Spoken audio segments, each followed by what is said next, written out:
Welcome to Elevating Consciousness, the podcast that helps you discover deeper levels of truth, meaning, and wholeness. I'm your host, Artem, and today's guest is a political philosopher, lawyer, entrepreneur, and a leader in the integral space. He's the author of 5 books, including Evolution's Purpose, The Presence of the Infinite, and most recently, Developmental Politics, a book that details how America can grow into a better version of itself. He is the president and co-founder of the Institute of Cultural Evolution, a think tank which focuses on the cultural roots of America's challenges. Steve McIntosh, welcome to the show. Thanks. Pleasure to be with you. So before we go in, I just want to set up a little bit of context. In the last 5 years or so, what I've learned about American politics is that it operates as a terribly broken, unhealthy, and increasingly polarizing system. And this understanding kind of prompted me to avoid watching the news and to take a fairly moderate, centrist view on most political topics. It seemed to me that this was the only way to avoid getting pulled into polarization and the tribalism that has been growing rampantly in our nation. And over this time period, I had also got really into meditation and spiritual practice. And I just didn't see where politics would fit into my new way of life. It seemed to me that everything that I was doing with my inner practice was working to transcend the enemy narrative and polarization, while American politics seemed particularly bent on pushing the enemy narrative and increasing polarization. And, you know, of course, from time to time, I would still get into political discussions. And I think the way many people would perceive my political viewpoint as kind of putting my head into the ground like an ostrich and just not dealing with it, which in retrospect, I kind of agree with. I was self-employed, working from home for the most part, not dealing with bureaucracy. So I think it was easy for me to just do my inner practice and avoid diving into politics. And what really changed my ability to look at and approach politics was developmental thinking. Once I got introduced into developmental stage models, and in particular, spiral dynamics, which focuses on value memes, essentially these differing worldviews that people have. And I was able to look at politics from more of a meta perspective, and I could stand outside of it and examine both my own and others' worldviews. And this is where I got interested in understanding the psychology of politics and polarization. And through my interest in developmental thinking and integral theory, I came across your work, Steve. And what's interesting to me is that the same criticism that I received from some people of being too focused on my spiritual inner world, while avoiding external political world, is the same criticism that many people have and had of the integral community. I just had Daniel Gortz on the show, who's the co-author of The Listening Society and the Nordic Ideology. And that was his main criticism of the integral community, is that it never addressed political issues and just told people to meditate. Yeah. So here you are taking integral theory and developmental thinking and applying it to politics. So I'm curious if you could tell us how you got into integral theory and how you decided to use developmental thinking to better understand American political issues.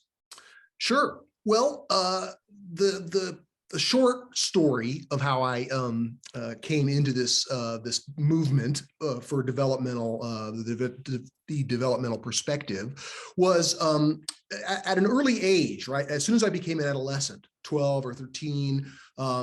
I was born in 1960, and I had just felt like I had missed the 60s, like there had been this emerging renaissance, and I was too young to participate. I grew up in Los Angeles, so I used to go to Venice Beach and hang out with the counterculture, and really resonated with it, especially the emerging alternative forms of spirituality that are coming online in the 70s, partially in the wake of the hippie movement. A lot of the folks who were involved with the anti-Vietnam War movement were exposed to alternative kinds of spirituality, and many of them gravitated toward that. I did too. I was particularly intrigued by the elements of progressive spirituality, as we call it, at the time, that were exploring the intersection of science and spirituality. Right. I remember, when I was 15, I read Fritjof Capra's The Tao of Physics. And then later I read the book Aquarian Conspiracy, which was also looking at all the ways that cutting edge science was beginning to reveal many of the truths that had been appreciated by mystics in various spiritual traditions throughout the ages.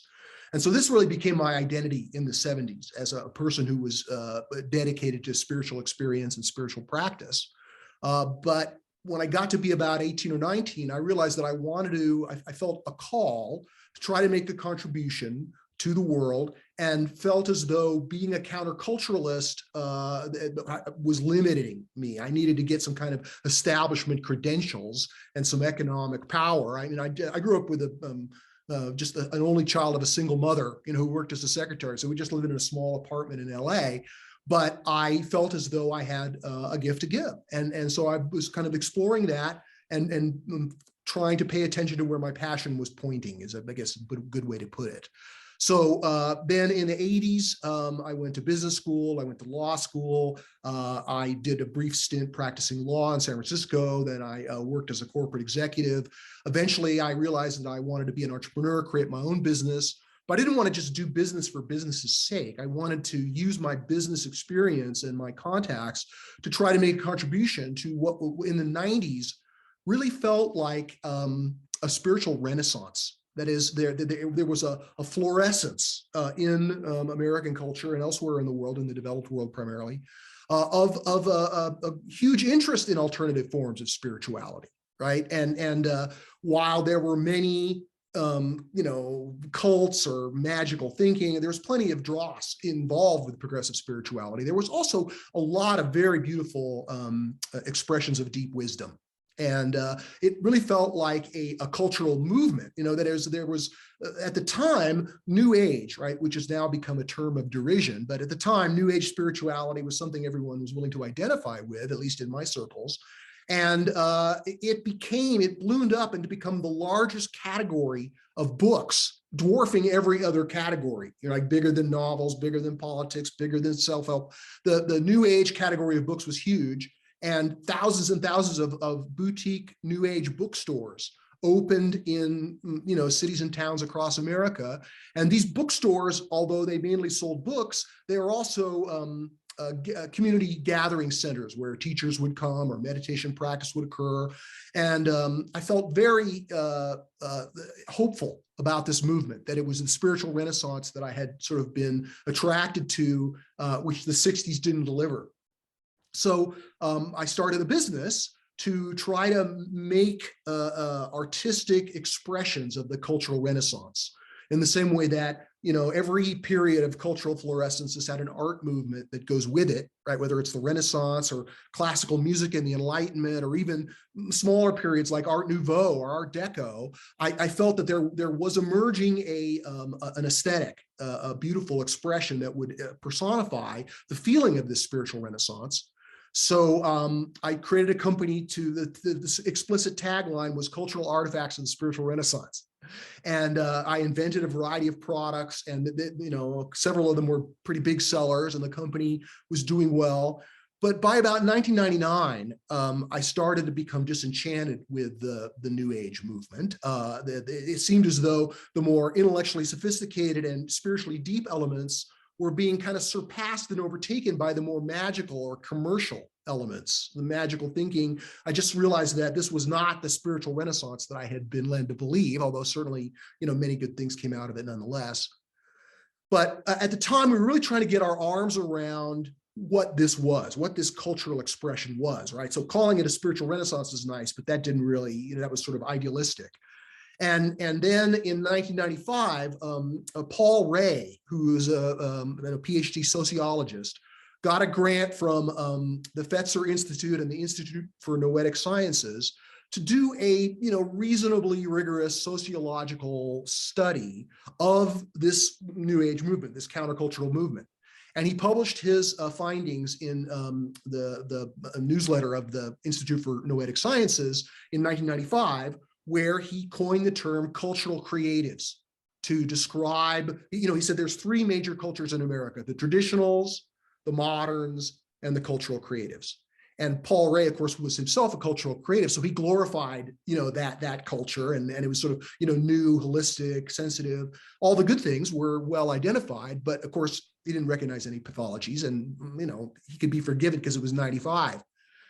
But many of us here in Boulder, Colorado, where I live, were really struck by the poignancy of this characterization. It's like, okay, now we have a definition of the culture to which we find ourselves, belonging, and that kind of gave us a greater sense of identity. But it wasn't complete. And then it was around the same time in 1999, during my, kind of cultural restlessness regarding the New Age, that I came upon Spiral Dynamics by Beck and Christopher Cowan. And that had a description, popularizing the theory of Clare Graves of this, what I'm now referring to as the progressive postmodern worldview, right? Or the cultural creatives, or the green meme, or there's, pluralistic. There's many different names. Indeed, what is going to be called as a battleground of meaning. But Graves' explanation of how these are not just types of culture, but they're actually major forms of emergence within the structure of evolutionary emergence, right? The idea of the noosphere, as popularized by Pierre Teilhard de Chardin, is that this realm of culture, this realm of human history, is its own domain of evolutionary development. And it's not the same thing as biological evolution. It can't be conflated with biological evolution. But it nevertheless, what makes it real evolution, and not just an analogy to evolution, is that the development of human history it shows many similarities with the way that that evolution occurs in the physiosphere, the cosmological evolution of stars and planets and the periodic table of elements. And then the way biological evolution occurs in the tree of life. And now we have the evolution of consciousness and culture in the realm of human history.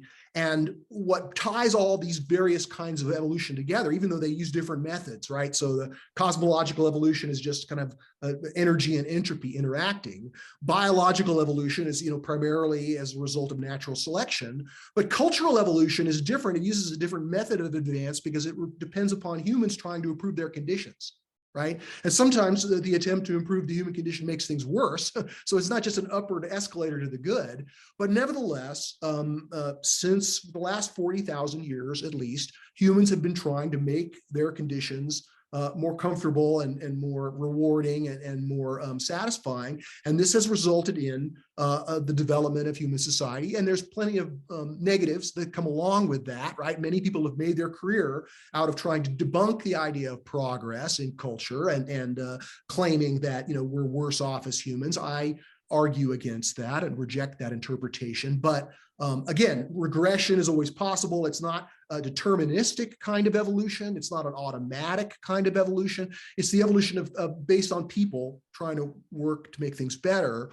And what happens is as people make things better, like the development of any kind of system, there are steps in that. It's not just a seamless line. It's not a seamless continuum. Neither is it entirely linear, right? If we were trying to map the structure of evolution in the noosphere, it would look more like a sprawling bush, right, with many lines and no obvious trunk.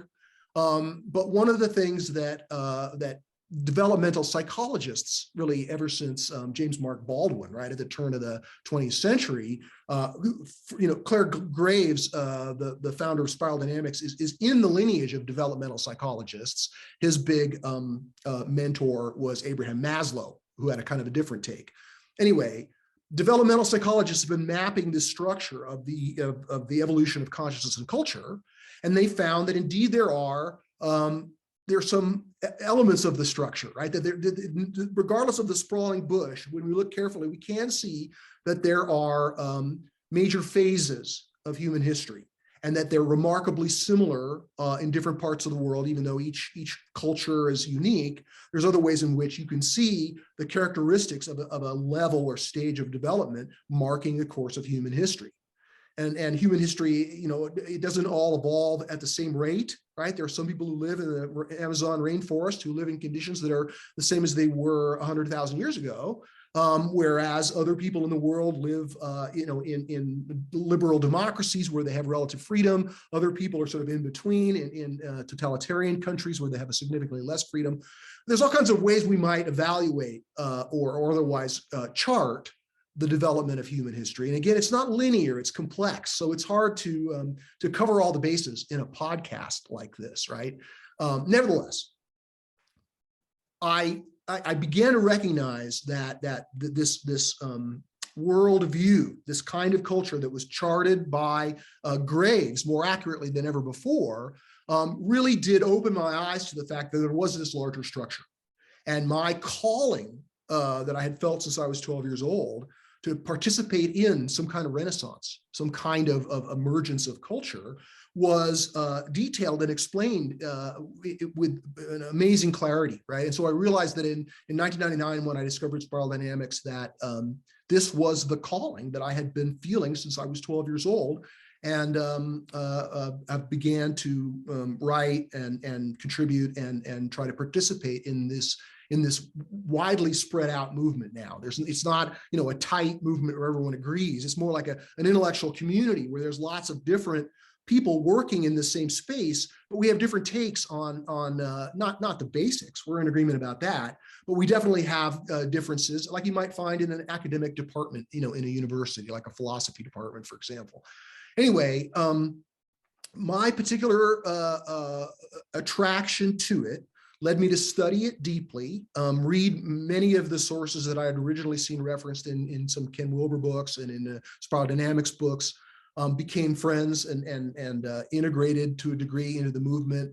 But I also realized I had an independent contribution to make. I was originally invited to be part of Ken Wilber's Integral Institute in the year 2000. But by 2002, I realized that I couldn't be Wilber's follower. Like I, respected him, but I was not a Wilberian. I had some significant differences in my philosophical understanding of what all this data meant and how it could be interpreted. So I left the Institute, Integral Institute, on good terms, in 2002, and began working on my first book, Integral Consciousness and the Future of Evolution, which came out in 2007.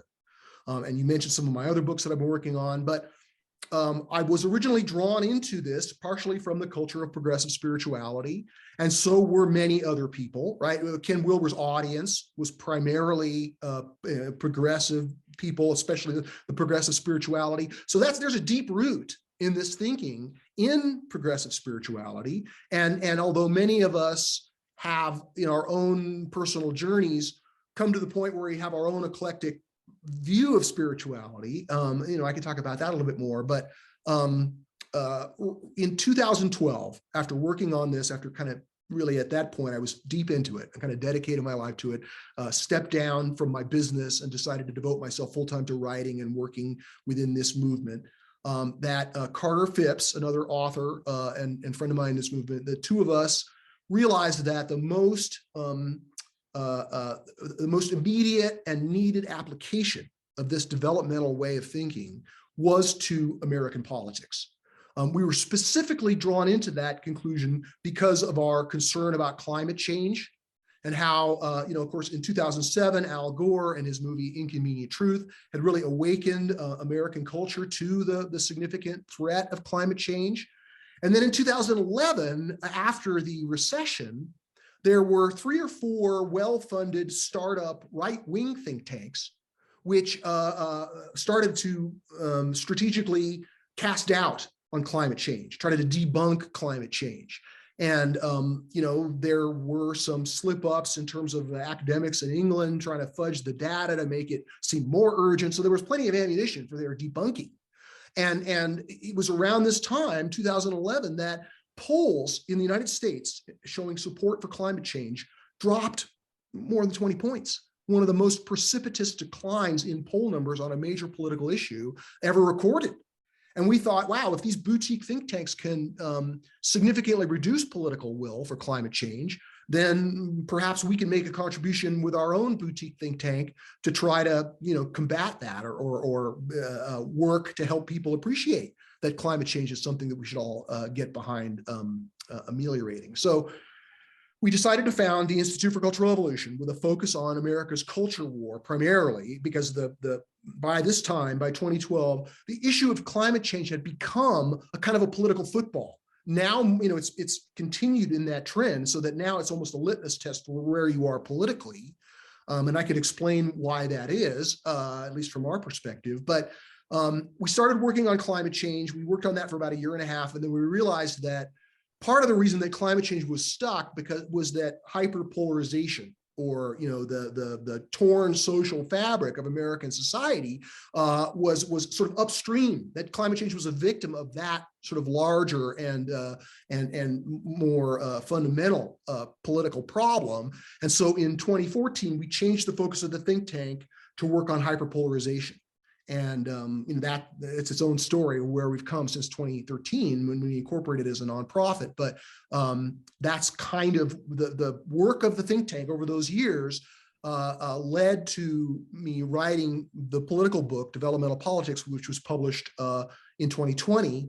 And since then, the Institute for Cultural Evolution has received a lot of new recognition, new directors, new funding. We've hired people. And so the institution is now really growing. And a lot of my time is spent organization building, but I try to keep writing, articles and op-eds as well. So that's kind of turned out to be a rather long-winded version of the story. But anyway, I'll give you some context. Yeah, I appreciate that. There was so much in there. And I feel like you really explained the developmental perspective for those that don't know what, developmental stage theories are. I think we could dive right into the culture war, because that's like the juice of your book, Developmental Politics. Can you briefly describe the three major worldviews that are currently clashing in American politics? Sure. Well, one of the things that I'm trying to do with this work is steer some of the discourse that you find within the developmental community away from the focus on the psychological development of individuals, while certainly important and understandably attractive. When it comes to psychology, the state of it right now in history, it's a little bit like medieval medicine before the scientific method. There's a lot of misplaced confidence. There's a lot of sort of economically driven theorizing, which is questionable. And so the human mind and the consciousness that is associated with it is among the most complex things in the universe, and humanity's far from having an appreciation for the mind in the same way that we have an appreciation for the body, right? So scientific medicine has advanced significantly over the past couple of hundred years, but psychological insight is not advancing at the same pace, I would argue. And being able to talk about people's individual development according to stages is fraught. And I think, while not all wrong, I think that there's understandably plenty of objections to its relative inchoate status, and plenty of ways in which it's been abused by folks who don't appreciate the complexity and the subtlety of it. There's this kind of popularization, this popular version where people talk about other people in terms of being this worldview or that worldview. And while there's something to that, I'm not trying to say that's all wrong. The way I focus on this structure of emergence in human history is to look primarily at these stages or these phases of development as cultural structures, right? One of the things that integral philosophy brings is a very important understanding of that culture. There are systems and structures and movement, and there's a whole sort of ecosystem going on in the realm of culture that is not entirely within our heads, and it's not entirely physical or objective either, right? Where can we locate those systems? Where do those exist? If they're sort of floating in the air without any philosophical grounding as to how and why and where they exist, then our ability to appreciate them is significantly diminished. So one of the foundational moves that integral philosophy makes is to recognize this realm that's in between us, but that's neither physical nor subjective, neither objective nor subjective. The term of art is intersubjective. And the simple way to mean that is that when you and I have an agreement about something, like the meaning of a word, or a value, or some of the elements of culture, that those agreements have a kind of a freestanding existence. While they certainly depend on consciousness, for their existence, and they depend on physical things like the words coming out of our mouths and all the physical things we can point to in the world, you can't describe these cultural structures without remainder by just referring to the objective or the subjective. So the fact that we see there's these systems, and that they begin with agreements, but those agreements accumulate in the same way that cells accumulate into organisms. Human agreement about meaning and value accumulates into cultural structures. And the large scale versions of these structures are these worldviews. So let me come at it from another angle. For thousands of years, the most developed places in the world were the great religious civilizations, right? Confucianism, Taoism, Shintoism, Buddhism, Hinduism, right? Judaism, and of course, Islam, Christianity, I could mention more, but the great religious civilizations, they all had art, they had literature, they had scripture, they had, hierarchies. Most of them had a feudal system of organization, government, with the king and the vassals. And so those kinds of civilization persisted, although changing a little bit, for thousands of years. But then in the mid 17th century, there began a kind of an emergence, right? In the same way that we see in the biological tree of life, new things emerge, right? Neurons emerge, right? Red blood cells emerge, the vertebrate emerges. These are amazing things that something more comes from something less. And beginning in what's now known as the Enlightenment, something more came from something less, in the sense that there was this new way of seeing the world. And this new kind of rational, objective, scientific, progress-oriented worldview emerged in Western Europe. And the emergence of that worldview, we could go on about the history of the Reformation. I'm trying to truncate the timeline here a little bit, but the Enlightenment is certainly a thing, right? It's a world historical fact that something emerged, and of course that something brought the European countries that embraced that worldview tremendous power. They were still tied to the morality of a traditional kind of ethnocentric worldview. So even they had modernist consciousness, as we would call it modernism or modernity, and that's not a made up term by integralists, right? In academic discourse, the idea that there's traditionalism, traditional kind of worldviews, and then there's this worldview of modernity, or at least this culture of modernity. That's a well-established fact that's been talked about by writers and thinkers and academics all over the world, right? So it's not controversial or particularly new to say that modernity emerged, and where it has emerged, among other things, among things like scientific medicine, there was what's not very well appreciated, and that is what's been called the Great Enrichment. And that is in places where modernity became the dominant culture, and democracy and liberal values and science, kind of came to the fore in those places. The result that happens everywhere that occurs is that the average daily income of the average person goes from about $3 a day, in modern terms, $3 a day to about $150 a day. And so even though, there's gross income inequality, there are many critiques, legitimate critiques that can be landed against modernity. One of the things that not every American, I think, appreciates appropriately is that even those of us who were just middle class, we're significantly enriched by the culture that we live in, and so it's not just a matter of having, spiffy appliances. there's just this kind of, there's hundreds of material advantages which we enjoy, and of course, political and cultural advantages that make the emergence of modernity and the culture that is associated with it, both material culture and the political culture, a kind of emergence which people in the developing world seem to be inherently attracted to, right? So, that is, the youth of Iran definitely want freedom and technology, and they want to be in the developed world for good reason, right? Because it's an emergence in history which makes the human condition better. However, all of these emergences bring both new progress and new pathologies. Right, so we can identify plenty of pathologies that existed in these religious civilizations, but those, despite the horror of slavery and oppression and the war and all the bad stuff that occurred in those thousands of years that the world was dominated by the religious civilizations, those civilizations never threatened to wipe out the biosphere like modernity, right? And they never had nuclear proliferation to the point where there could be nuclear winter if the United States goes to war with the Soviet Union or Russia. Modernity brought new gifts, but it also brought new disasters, new threats that humanity had never encountered before. And so that naturally made modernity inherently unsatisfactory and to a lot of sensitive, especially artists and intellectuals.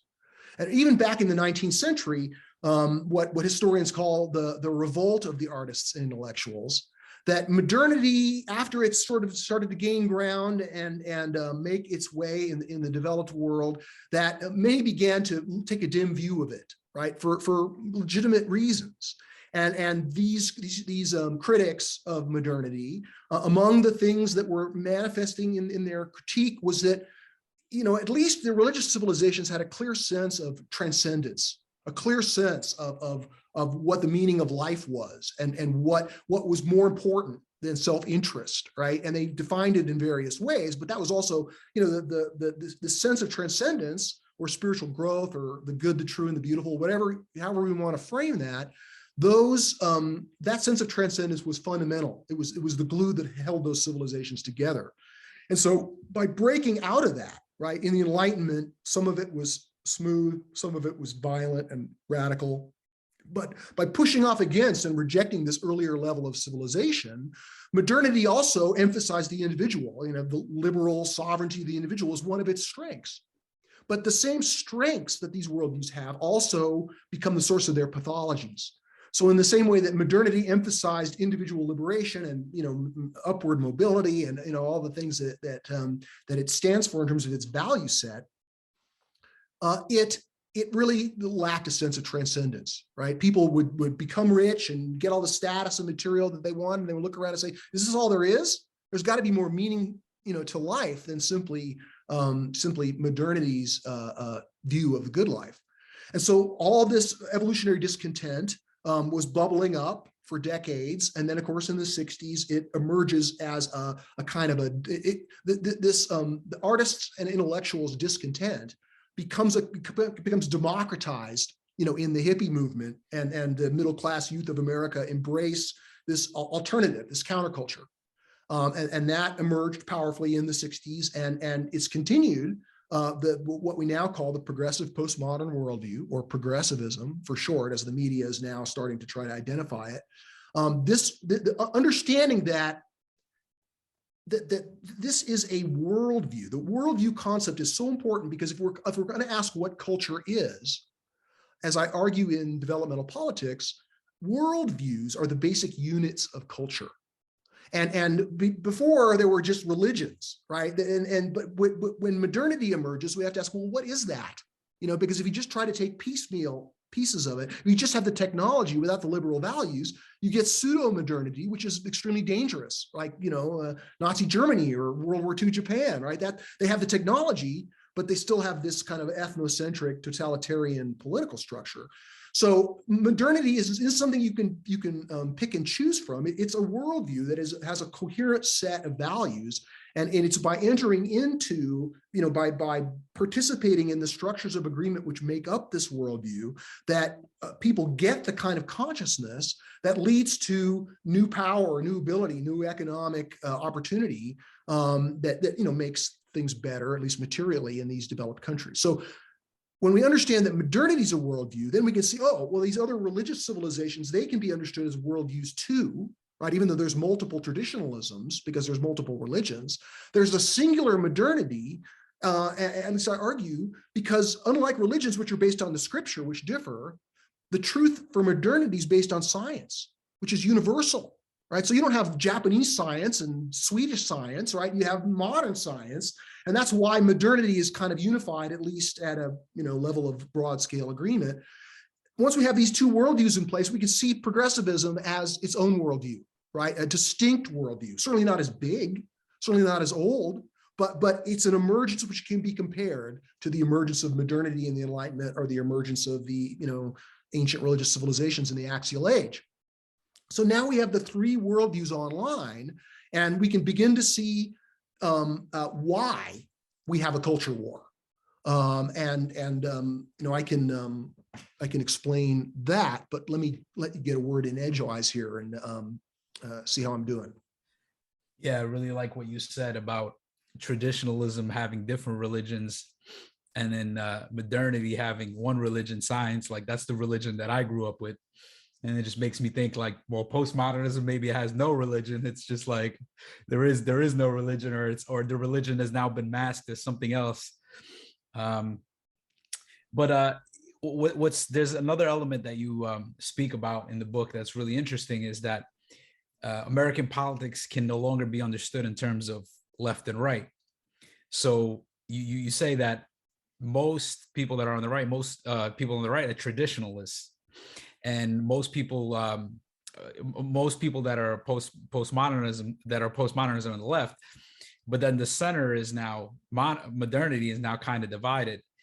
And you speak about the four major political positions and their respective values. Can you kind of touch on that? Sure.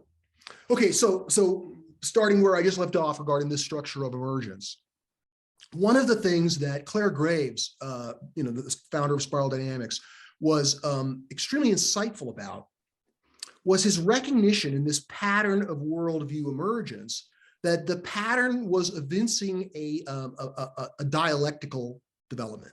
And this idea of the word dialectic can be traced back to the ancient Greeks, but the way that it's come to be used now is not just a dialogue.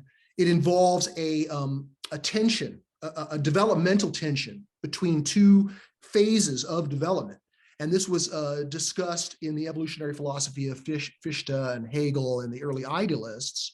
And there's been a lot of thinking about dialectics. It became a fundamental part of Marxism, but it's not inherent to Marxism. You don't need a materialistic view of history to appreciate that this dialectic, and it's been overly simplified as thesis, antithesis, and synthesis. There's many other ways to say it, but just to try to take it easy on your listeners, you start with a condition, right? Which for a variety of reasons, we live in an imperfect world. As time passes, that condition, there's some decay. It becomes more unsatisfactory. And so there's a natural way that to sort of break out of that tension, to sort of push off against it and reject it, to try to stake out something new and better. That's the antithesis, right? It's in opposition to the thesis. So you have this dialectical structure of thesis and antithesis. And you can see it, right, in history between these worldviews. You can see this dialectical pattern of development throughout evolution, right? You can see it in the structure of atoms. You can see it in the technique of sexual reproduction. So it's a universal leitmotif. And here, when we see it occurring in culture, we can see how that the tension between the thesis and the antithesis, sometimes that's kind of permanent and it just goes back and forth. But the way evolution works is that there's a movement to a third thing, the synthesis. The synthesis, it transcends the conflict between the thesis and the antithesis by trying to carry forward the best of both. It modifies the antithesis, which just rejects the thesis and says, no, we're going to take the best of the thesis, the best of the antithesis, and we're going to blend them into something new. It's not just a compromise in the middle, but it's an emergent third thing, right? The structure of emergence, a minor model of it, is thesis, antithesis to synthesis. So, by the 1960s in America, modernity and traditionalism, the traditional, Christianity, evangelical Americans, and mainstream modernity had reached something of a cultural truce. That is, the morality was primarily held by traditionalism, and the politics and science were controlled by modernity. And this was kind of the establishment, as it was called, the cultural truce between these stages. And then, of course, the progressivism emerges by rejecting the establishment, right? But being anti-establishment, and being the anti-establishment stance was the antithesis of that progressivism now has come into its fullness of. It rejects, America. It rejects nationalism. It rejects capitalism. It rejects Christianity. It rejects all of the things which made up American established civilization up until its emergence. And at first, it was just a kind of a fun and radical critique that a lot of people were attracted to. But now, in 2022, progressivism has become, it's no longer a counterculture, it's become its own establishment in a way. And when I mentioned Graves's understanding of this dialectical development, one of the ways that manifests is that as these stages emerge in the structure of emergence in human culture, we see a movement, not entirely deterministic, but more like a flavor or a general theme that moves from a communitarian form of worldview structure to a more individualistic kind of worldview structure, right? So of course, religious civilization was entirely communitarian, right? It was about belonging to the religion. The emphasis was on sacrifice of self-interest for the greater good. Modernity has to move beyond that, so it pushes off against that by emphasizing the individual, as I mentioned, right? That is the individual sovereign, right? And that religion can't tell us what to think. It can't control us. We're political actors with our own domain of freedom, and that liberates us from this kind of excessive oppressive control of traditionalism. And that's a major step in the emergence of humanity. But it's that same emphasis on individuality that leaves people longing for this communitarian embrace. They don't want to go back to traditional religion. And so there's one of the natural characteristics, one of the opportunities for growth that progressivism finds itself moving into is to reestablish a kind of a communitarian, religious-like cultural sense of belonging, right? And although it's not identical, I wouldn't call progressive postmodernism a religion, as many of its detractors have, but I would say that it has to take on many of the things which religion used to do, to give a sense of belonging, to create enforceable social norms, to protect women, right? To elevate people who are oppressed. Many of the beautiful things that progressivism has brought as its cultural project, we can now see after 60 years that it's in a kind of an alternative kind of communitarian culture with modernity in the middle as a kind of individualistic culture.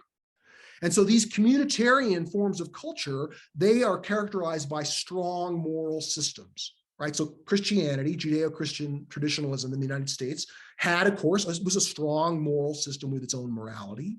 And now we see as progressivism really comes online as its own establishment, it's got its own strong moral system and its own kind of social mores and norms, which it's now flexing its muscles and enforcing, right, through cancel culture and some healthy ways as well. So part of the reason that we see these three worldviews basically breaking up into four major political factions. So if we, instead of talking about the timeline of emergence as I have been, let's consider the American political condition from along the left-right spectrum, as you mentioned, right? So we can see that almost every progressive is on the left. Progressivism is, decidedly leftist, the left of the left. And traditionalists, there's still 30% of Americans who are, identify more with their religion than they do, with other things. And I'm not condemning that. I think, it's sort of natural and understandable and certainly something we need to respect. And this traditional worldview is you can see in the same way that most progressives are left, most traditionalists are on the right. Now, modernity, again, social science, you can't do a Pew poll and get your arms around a worldview because the worldviews are huge. People don't even know they're in them. It's like a fish swimming in the sea. If you did a questionnaire to the fish, what's the ocean? They wouldn't be able to tell you. So these worldviews, you need political philosophy to get your arms around them, to see them in history. Nevertheless, there is some sociology that confirms, what we're talking about, like the World Values Survey from the University of Michigan and other smaller polling. And then there's some journalistic analysis. But the bottom line, as I argue for it in Developmental Politics, is that even though modernity as a sort of a worldview is approximately 50%, it's still the largest worldview. Modernity, because it's individualistic, works together with some kind of moral system. It needs some kind of moral system, even though liberal values are certainly moral and they have their own morality. Throughout most of its history, modernity was linked with the civilizing influence of traditional morality. But as progressivism emerged and became stronger and stronger, it started to demonstrate and promote its own kind of morality. And so major people within a major faction of people within modernity found the moral system of progressivism to be more attractive and satisfying than the old moral system of traditionalism. So now at this time in history, we have, the traditional worldview is still strong, although diminishing. The progressive worldviews become very strong in the last couple of years. And the gravity of these two moral systems on either side of modernity are naturally pulling modernity apart. Right? So there's some conservative modernists who still believe in science. They may not even have any kind of religion. They may be libertarians, maybe atheists. And so it's not as if that they're adhering to Christianity, but it's more like they're remaining on the right, because it just seems like the traditional values, even the non-religious traditional values, like, a degree of patriotism and a respect for democracy and this desire to see democracy spread all over the world, those are all deeply traditional ideas. And a big portion of modernity continues to be aligned with them. But a big portion of modernity has also been attracted to progressive values, even though they may not be full-blown progressives in their identity. They're still, they sort of look to the smart people, the good people within modernity, look to the general tenets of progressivism as the definition of their morality, even though they're willing not to embrace it fully with their identity. So there we have four factions, right? The two on the right with a polarity between them, traditionalism and modernity on the right, and the two on the left between, what the media calls moderate Democrats and progressive Democrats. That's the same dialectic between modernity and progressivism. And so we see that, especially on the left, in American politics. Joe Biden can't govern the United States. He's barely able to govern the left because of the polarity that exists within it. And he, of course, wants to try to bring progressives along and acknowledge and forward progressive values, which, I applaud and respect. But as progressivism grows, as all these worldviews emerge, in their first emergence, they're in their most beautiful phase, getting most of the really good work done. And although there's ugliness all the way along the way, it's in the later stages of these worldviews that their pathologies become more and more evident. And so progressivism, at first, beautiful and innocent, has now begun to manifest some pathologies which threaten to tear down the civilizational structures that it ultimately depends on. Right, if it were to dismantle, right, modernity and traditionalism, there'd be a massive regression in civilization, and progressive postmodernism would no longer exist as a cultural worldview. We'd be back in, a tribal situation, right? So, there's a lack of appreciation for this larger ecosystem, right? Modernity depends on the accomplishments of traditionalism. Progressivism depends on the accomplishments of modernity. And that which comes after progressivism, which is what we're working on, what we're participating in, that also takes for granted and depends upon the very important accomplishments of progressivism. We're not going to make a better world unless we're against environmental degradation or, racial discrimination or income inequality or any of the things that the progressivism champions. I endorse those. I think those are great. We just need to bring those forward in our society in ways that don't have to crush the best of what's come before. So that's where we are in the culture wars, is these four factions. You mentioned at the beginning that it's unhealthy, and I can certainly, cop to that. But in some ways, I have a more optimistic view of it, because I see this cultural evolution creating this tension of the culture war and this threat that our democracy is going to be, wiped out for some kind of new civil war, some other, regression. That of course, that's a possibility, right? Regression is always possible. We've seen it plenty of times in history. However, there's also the possibility we shouldn't discount that we can grow out of this culture war. And the way to do that is to move from the antithesis of progressivism to this emerging new synthesis that's beginning to loom large on the horizon of history, in the sense that we're going beyond progressivism. We're trying to include it and transcend it.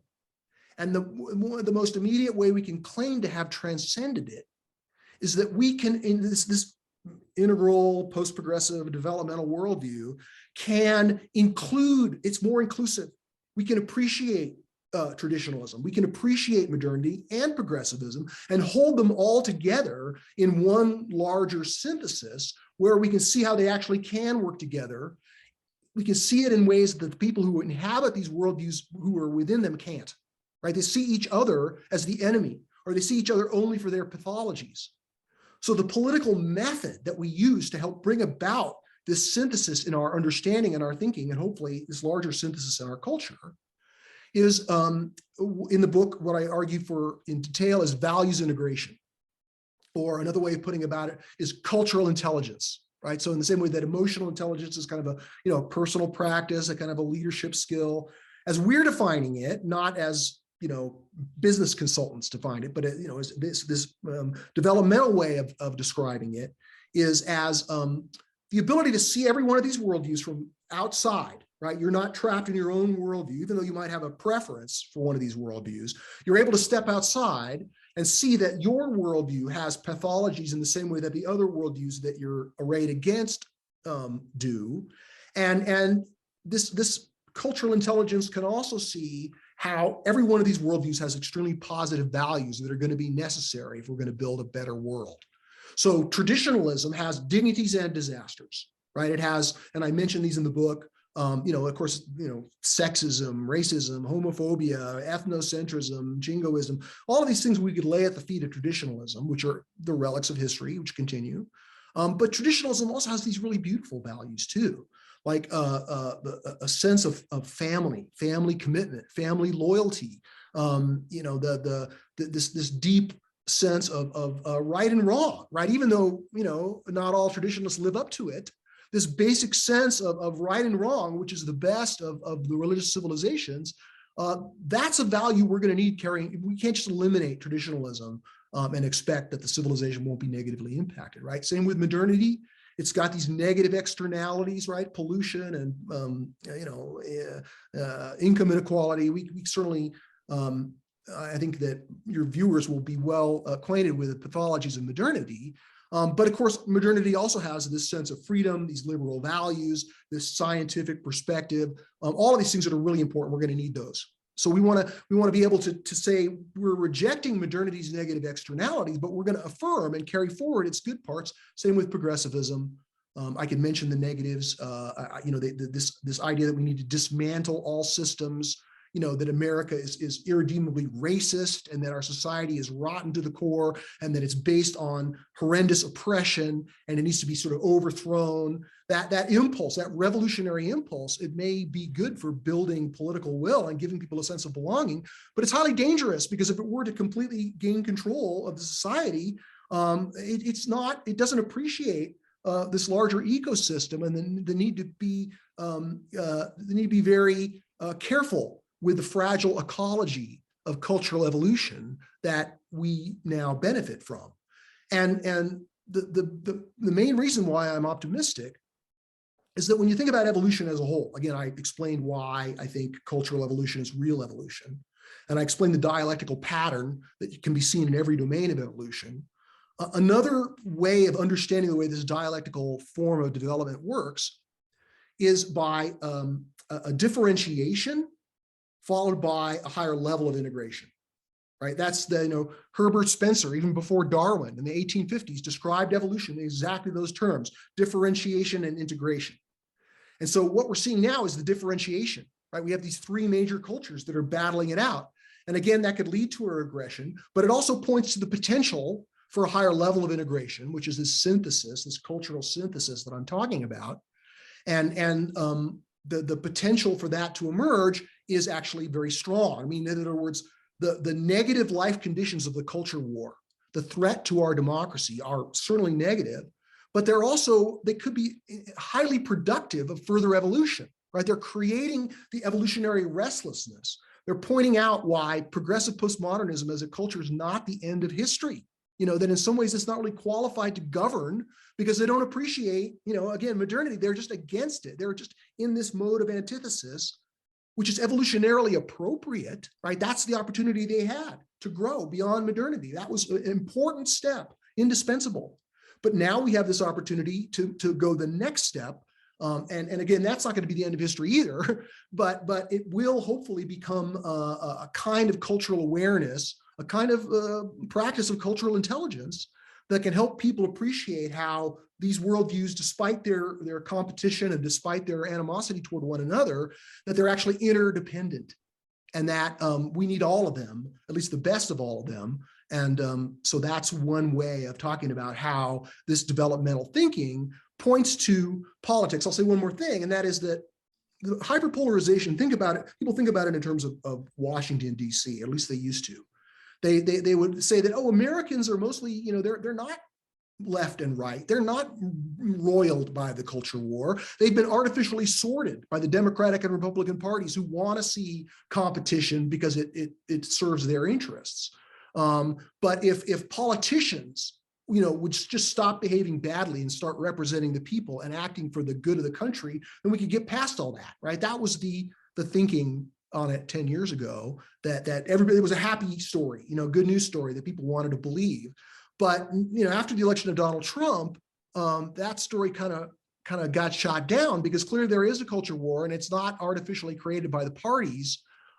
It's created by the evolution of culture itself. It's created by the emergence of progressivism, which has disrupted the old cultural truths. And because of it seeks to dissolve these other worldviews, they're naturally defensive, right? So, I'm certainly against Donald Trump, and I think he was a scourge in America, but I'm a little bit more sympathetic to the traditionalists who voted for him, despite the hypocrisy of being a Christian and sending Donald Trump to the White House. There is, if you look at it from a developmental perspective, you can see that these people they see the rise of progressivism, right, in the media and entertainment and universities, and they see that progressivism has nothing but disdain for their culture, and so they want to hire a bodyguard, right? They need a bouncer, they need a tough guy. And so Donald Trump was the perfect tough guy, because almost every word that came out of his mouth was anti-progressive, right? And so again, Donald Trump was a mistake, and the Christians who voted for him should be ashamed of themselves.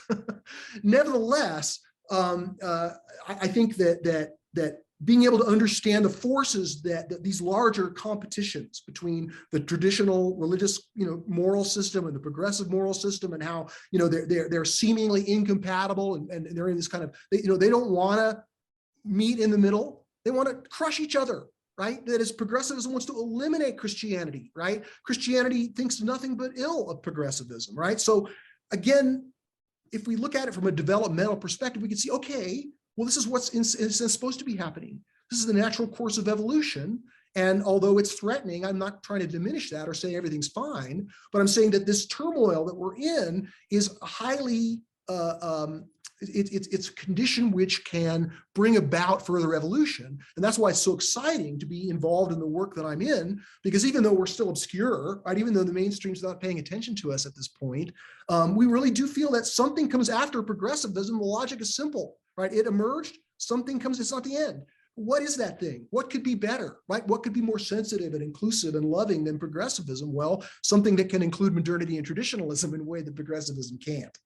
So, there's a lot of nuance and subtleties of the argument and countering of objections that I haven't brought up, but at a 30,000 foot level, that gives you some idea of why I think our work is worthwhile. Yeah, we need to, Steve, we need to get you on Fox and CNN to kind of spread this a little wider. Sure. We're working on that, but Yeah. these are not up to us. We can't just say, hey, have me, I'm inviting myself on your program. Interview by interview, you'll get there. Yeah, right. So you spoke about, I was going to ask you about values integration. You spoke a little bit about that, and that's based on polarity theory and Barry Johnson's work on polarity management. And that's this idea that, there's certain polarities, you call them positive polarities, and these aren't problems to solve. These are polarities to manage, as Barry Johnson says. And some of them are like individual and community, liberty, equality, real, ideal, competition, cooperation. You can't just eliminate one and just have like, oh, we're all going to cooperate and we're not going to have competition. So we have to kind of balance these things.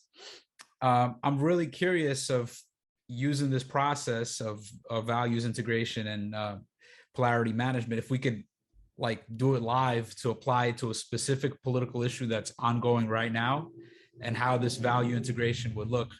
So I'm not sure if you have a specific political issue you would like to apply it to. I have this website opened. It's called I Side With, and it has all these social issues, these big things. So you could either choose one, or I can maybe choose one that we can explore. Sure. I'll recommend one, but let me just talk a little bit about the provenance of what I'm about to talk about. So this idea that the world is characterized by polarities, that doesn't come from Barry Johnson. That comes from Lao Tzu and Heraclitus, in antiquity. And so this is a very ancient idea. Tip of the hat to Barry Johnson for bringing it and popularizing it within business as a practice, and for identifying some of the subtle elements of it.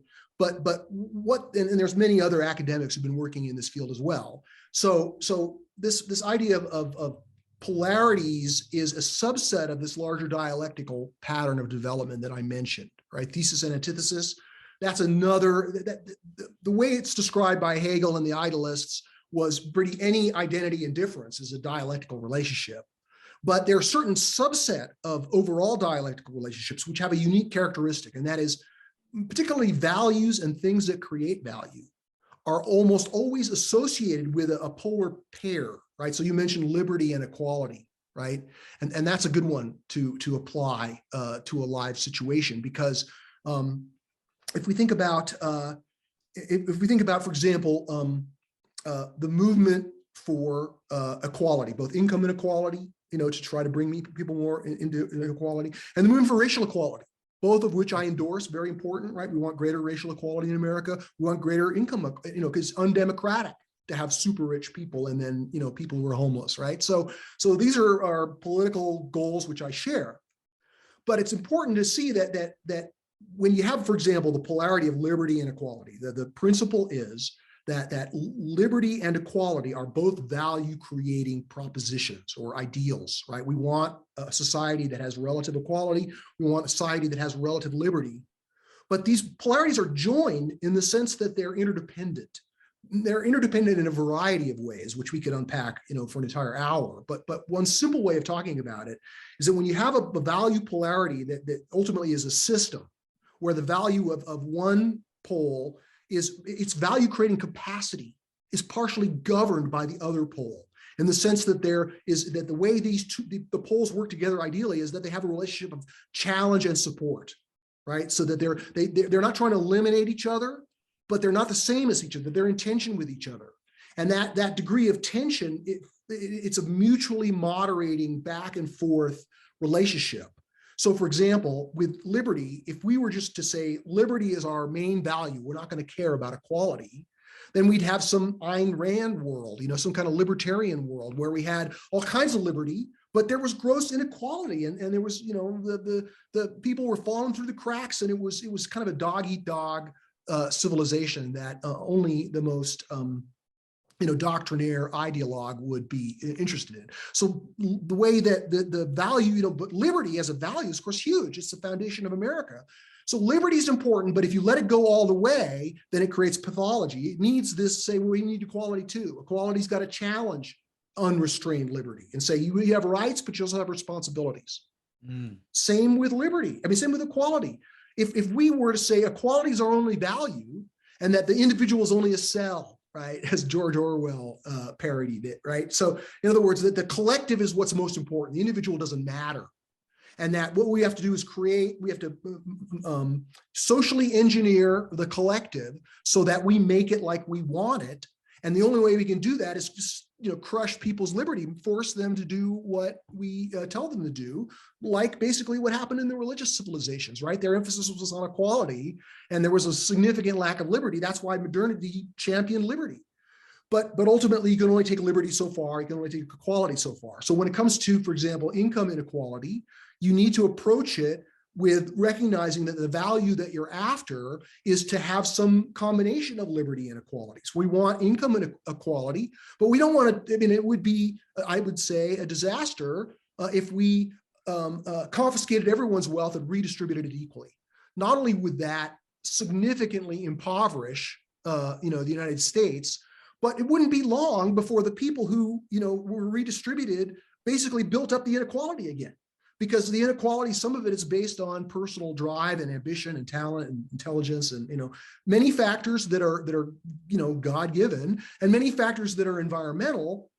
Nevertheless, we don't want to just have a society based on competition. We want to have a society based on cooperation as well. Competition and cooperation, as you mentioned, another interdependent polarity, and for example, sometimes these worldviews, because of their orientation, if you have a communitarian-oriented worldview, then the natural tendency is to always side with the communitarian pole, right? So one of the things about every one of the polarities you mentioned, and every one that we could chart, that they're characteristic by a part and a whole, right? So liberty is the part, equality is the whole. Competition, cooperation. Competition is the part, cooperation is the whole. Real and ideal. Real is the part, ideal is the whole, right? So philosophically, you can see that pattern in every one.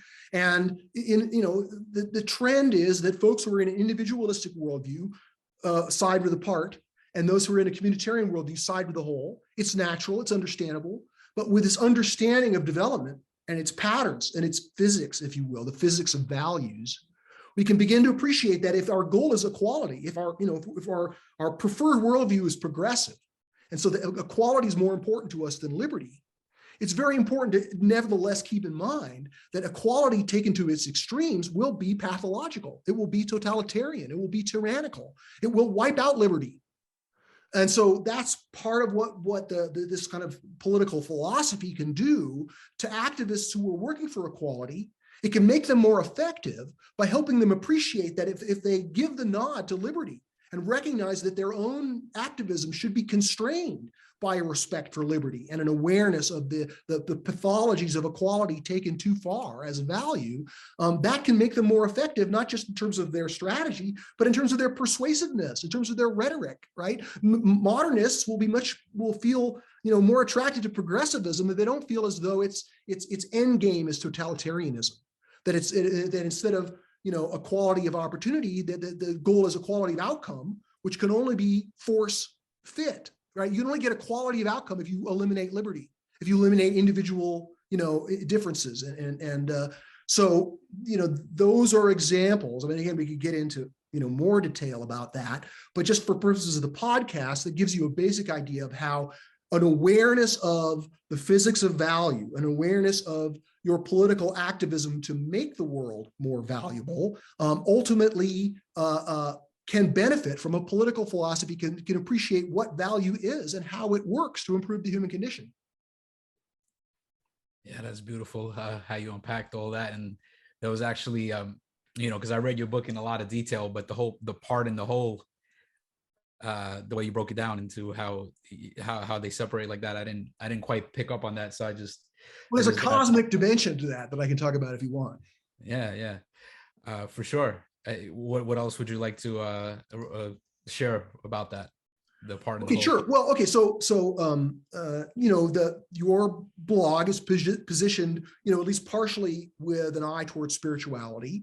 And spirituality's been, the guiding light, even though I don't associate with any particular religion or any kind of brand of spirituality, it's my own personal pursuit of spiritual experience. And I've studied and practiced many different traditions. So I try to, appreciate spiritual truth wherever I can find it.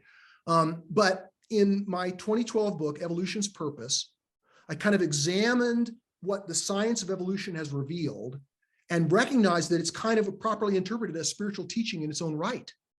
And that it's not a substitute for other kinds of spiritual teachings. It's more of a supplement. It can challenge and support other kinds of, the various lineages of spirituality that have developed in the world, many of which are very important, very beautiful, which will continue to evolve, way beyond traditionalism. But what science has revealed is so staggering and so amazing and beautiful that properly interpreted, it should be recognized as a kind of spiritual truth that can edify humanity. And so one of these truths that relates to this idea of the dialectic and its subset of polarity theory is the idea that regardless of what or if there was any kind of physical existence of the universe before the Big Bang, what physics have revealed is that something major happened 13.8 billion years ago, right? There was a singularity, and we can trace the lines of time and space back to that. So time and space and matter and energy, at least in our universe, has a distinct and dramatic beginning. And this is the beginning of evolution, right? We start with the debris of the Big Bang, just hydrogen gas is basically all that's left. And then gradually, something more keeps coming from something less. And we see the major domains, like as I mentioned, cosmological, biological, and cultural evolution. But these are all linked back to this original Big Bang because our bodies themselves embody the structure of emergence, right? So the main ingredient in the human body is water, and the main ingredient of water is hydrogen atoms. So in the same way that hydrogen atoms were the first thing to emerge in the universe, they're the foundation of this structure of emergence that our bodies embody, right? That as we embody all the entire, most of the periodic table, of elements in our bodies, we embody most of the accomplishments of the biological tree of life. And now in this cultural consciousness we're using to have this conversation, we embody most of the developments in human history that have led to our ability to have this kind of conversation. So each human is a microcosmic expression of the entire structure of evolutionary emergence. That by itself is a staggering spiritual teaching.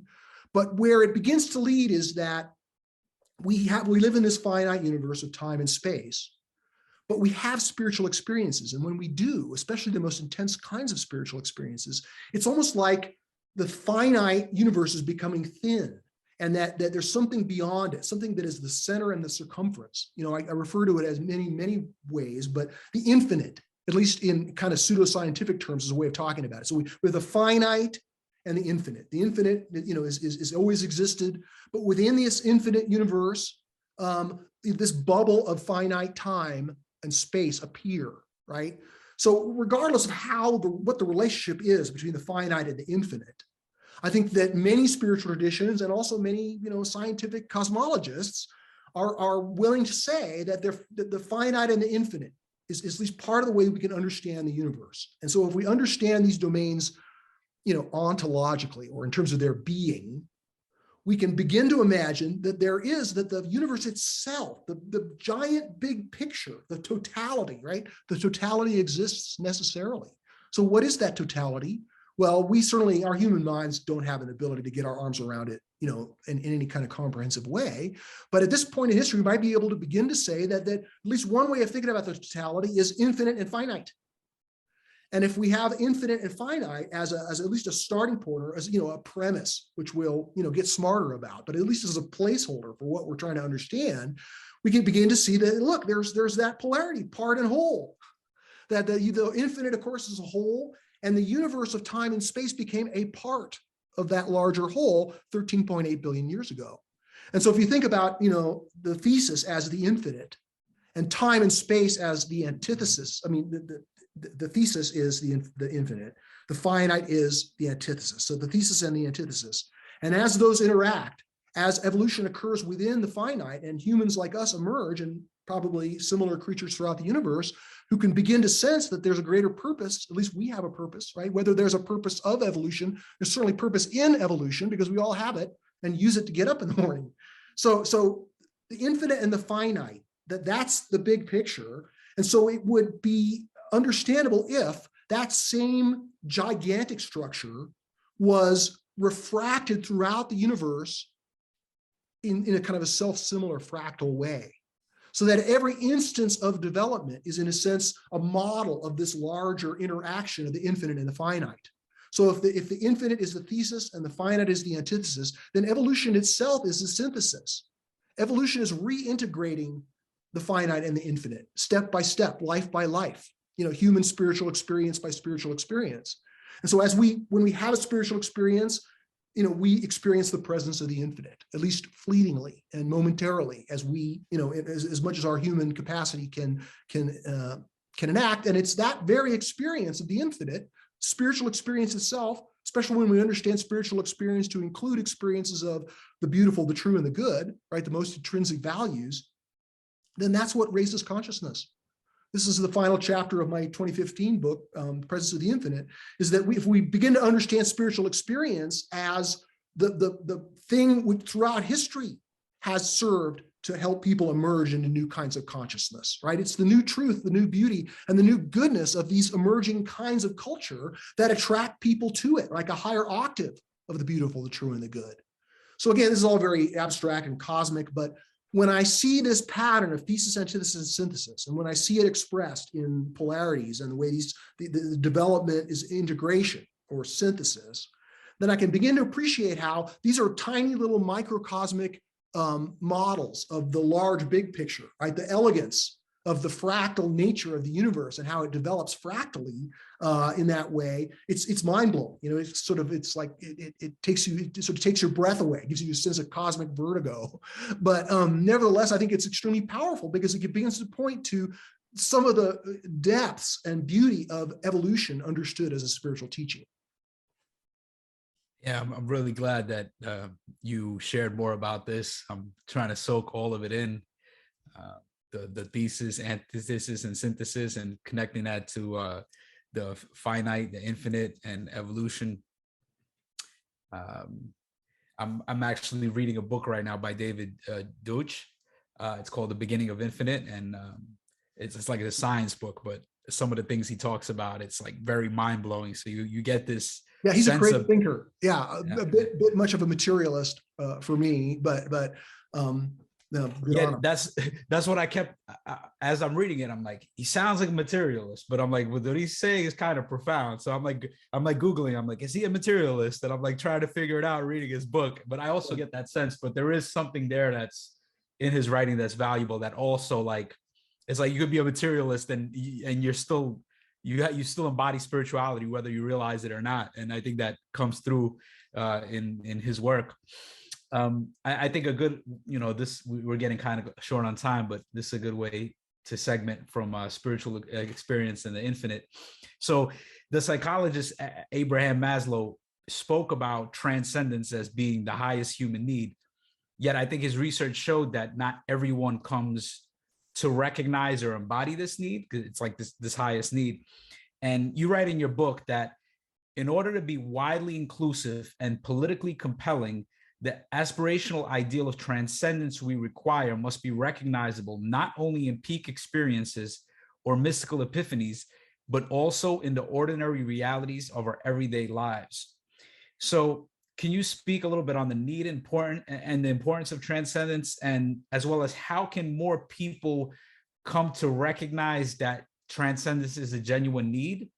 And I want to add one more point, because I think sometimes when people talk about leaving a legacy, a lot of my like entrepreneurial friends that are very, kind of still in the rational modernity worldview, and it's kind of like, I want to leave this legacy behind, and that to me, that's almost seems like it's the identity of it. Almost seems like it's the transcendence thing, but it's built on like, I'm going to leave this much money behind, or everybody's going to know my name. And to me, that it doesn't seem like it's a transcendence thing, because it still seems like it's grounded in the ego. So I'm just curious how more people could come to, because I believe that like when you mention transcendence, that's such an important thing for us to see. And that's where the integration comes, and that's where we kind of transcend our own selfish needs into other and the world. So if you could just expand on that. Sure. Thanks for bringing this up. Maslow, toward the end of his life, right, he talked about self-actualization, but that was very individualistic. And then he began to realize, especially after reading Viktor Frankl, that ultimately if you seek self-actualization just for yourself, then you're never going to get there, because a very important part of self-actualization, especially mature forms of it, is serving something greater than yourself, right? Being able to make a contribution to something that is more important than your self-interest. That insists it might even go against your perceived narrow self-interest, right? So this idea of a calling to participate in something greater than oneself has been a theme of humanity, from the beginning. You can see this sense of wanting to serve the spirits, right, in animistic religion and in tribal cultural settings. And of course, you see it strongly in all the major ancient religious civilizations, this sense of, I mean, it was unambiguously defined as either God or emptiness or the way of the Tao, or, you know, some kind of sacred reality that humans were kind of destined to participate in or serve, and that this service was directly connected to your own spiritual growth, your spiritual status, your salvation, right? And as we've come to better understand, ultimately happiness, right? That happiness is in some ways can be defined as the after effects of spiritual growth. You grow spiritually in some way, and then after you've experienced that, you have a sense of happiness. So if you chase happiness, you're just like self-actualization, you're never going to find it because it's a byproduct of something else. And so the transcendence as a term, of course, it means going beyond, to transcend, but it's been adapted by various writers and thinkers to stand as a kind of an umbrella term, which means something that you perceive as greater than yourself, right? And so, for example, for traditionalists, it's not just a matter of God's will, it's also their family, right? That they would, many, ardent traditionalists would gladly sacrifice their self-interest for the good of their family. And that's a kind of transcendence, embodied transcendence, that naturally motivates people to look beyond their own self-interest and ultimately yields satisfaction and happiness by serving those transcendent goals, right? Modernity comes along and redefines transcendence, right, as progress, right? Scientific progress, economic progress, civilizational progress. I mean, there are many different nuances of what this greater than self-interest is. I mean, some of the progress is just getting ahead for yourself, getting rich, right? That getting rich was a kind of transcendence, even though a limited one. It formed the foundation of the American dream, right? It's easy for us living in middle-class circumstances to say, oh, well, just getting ahead economically, we've surpassed that, or that's too narrow. But if you're living in poverty and everybody you know is in deep ignorance and poverty and filth, to transcend that, to become middle class and to have all of the comforts and freedoms and benefits of living, that is definitely transcendent. And it's something that we take for granted because we're already living past that step of transcendence. But modernity had that view. And then, of course, progressivism is searching for a kind of satisfactory, unifying sense of transcendence greater than self. Of course, progressive spirituality had, 1,000 flavors of transcendence in its own expression. But progressive spirituality, especially now, it seems like the arc of it has, or at least the wave of it has receded. It's nowhere near as big and popular it was, for example, in the 90s or the early part of the century. And this sense of racial equality has become a big sense of animating transcendence for people who identify with a progressive worldview. And indeed, that is transcendent. To create a society where we end racism, that would be something that people can hang their hat on in terms of their life's accomplishment. It's something that can feed your need for self-transcendence because you're serving something that's much greater than you. And you could sacrifice yourself for that in various ways, right? The environment is another one, right? That's why, in some ways, these progressive movements get zealots. They have people who become absolutistic about it so that the environment, for example, becomes a new kind of religion, right? Or wokeism becomes a new kind of religion because they're searching for transcendence and they're finding it.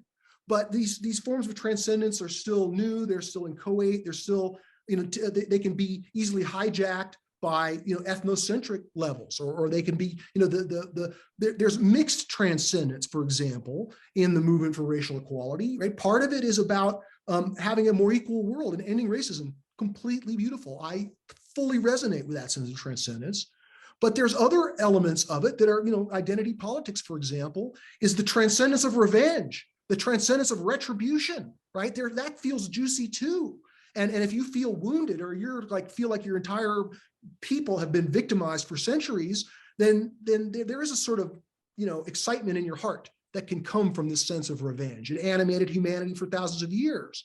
But if progressivism is going to be true to its own moral system, then it's got to condemn retribution, right? We've got to take an example from Nelson Mandela, right? And have truth and reconciliation, right? We're not going to forgive the pathologies, but we're not going to adopt those pathologies ourselves to just recapitulate the oppression from the other side. So it's very important to understand these currents of transcendence and see them a little bit like magnetism or gravity or like an energy flow, because they attract consciousness in a powerful way. They build political will in very powerful ways. And I think it's possible through, again, a political philosophy that appreciates the political significance of this deep human need for transcendence. It can work with these various currents of transcendence in this larger synthesis we're after, so we can carry forward the best and prune away the worst, right? We can carry forward this deep sense of the environment being sacred, this deep sense of racial equality being what our society needs to focus on now, and embrace and carry forward those transcendent, bigger than self, pro-social goals, while at the same time we recognize that we don't want to have reverse racism. We don't want to have this kind of new intersectional dominator hierarchy. That is these other manifestations that are essentially at the traditional ethnocentric level are mixed in with the higher progressive level sense of what's better, and that's what we're thinking about and writing about now. At least one of the issues that we're focusing on, and I think that talking about it in terms of transcendence can transcend the deep culture war animosity. I mean, we don't want to take a right-wing view. We don't want to be anti-progressive. But we don't want to just embrace progressivism uncritically either. We want to say, look, there's currents of transcendence in every one of these worldviews, and each one of them are making the world a better place in their own way, right? Even though they can each get tangled up in pathologies. So it's a matter of this idea of metabolizing values, that if you think of values as a kind of energy for your consciousness, energy for your soul, that one of the ways that this integral consciousness makes its advance is it's able to effectively not just agree that, yeah, we may need some traditional values, or yeah, a modernist economy is good if you can get it. It's like, no, the deep values of our religious heritage, the deep values of liberty, the deep values of progressive transcendence, all of those can be metabolized within the same worldview. They can all be valued, even though they're seemingly incompatible at the level of the worldviews themselves. So I can cite, it's important to mention, the eminent philosopher Charles Taylor, who is himself kind of a Hegelian, and he's written very much about his most substantial book is called The Secular Age. And the entire book is dedicated to understanding this need for transcendence, the lack of it within modernity. And although he analyzes it brilliantly, he doesn't have an integral prescription for how we can reclaim transcendence. But he nevertheless shows in a very convincing way why transcendence is absolutely necessary and how humans are going to find it one way or another. Our goal is to try to take this natural urge to serve something bigger than yourself and channel it and harness it and work with it in a way that actually makes the world better, instead of being the pole of false transcendence, which can lead to things like young men joining ISIS because they think it's something greater than themselves, but it turns out to be a criminal cult. So the transcendence can pull in ways that can pull people down as well as up, at least their perception of it. And that's, again, why political philosophy and understanding of the beautiful, the true, and the good, and the potential for us to evolve a better world is so important a message for our time. Yeah, it's been such a beautiful conversation, and I really love how it's like you integrate spirituality with politics. That's how I feel it. And in the past, I felt like there was some kind of a separation, and I didn't know how to step into it. And just picking up this developmental framework, this kind of meta perspective, it allows you to kind of see the water you're swimming in. And I really wish for more people to pick up this framework. There's a lot of people that push back against developmental stage theories and developmental thinking, and that it's, they don't agree with it. But for me, it's kind of like this, that once you see it, it's like you can't stop seeing it, and you're just like, wow, it's like everywhere. And you could get lost in it also. So you got to kind of keep this perspective of like, this is a map, it's not the territory, but it's also very valuable, and we need maps. So I really appreciate for you kind of unpacking this and giving people this framework to look through. I'm curious, what's next for you, and where can people connect with you, and anything else you would like to plug in? Sure. Well, my work is I work as president of the Institute for Cultural Evolution think tank. The address is culturalevolution.org. We have a political magazine that's one of the programs of the think tank, and that's the Post Progressive Post. Its URL is post-progressive.org. We're in the process of developing our web presence further. We're about to completely relaunch and rebuild the culturalevolution.org website. But nevertheless, those are places. I also have an author website that highlights all my books and is focused primarily on my work, and that's stevemcintosh.com.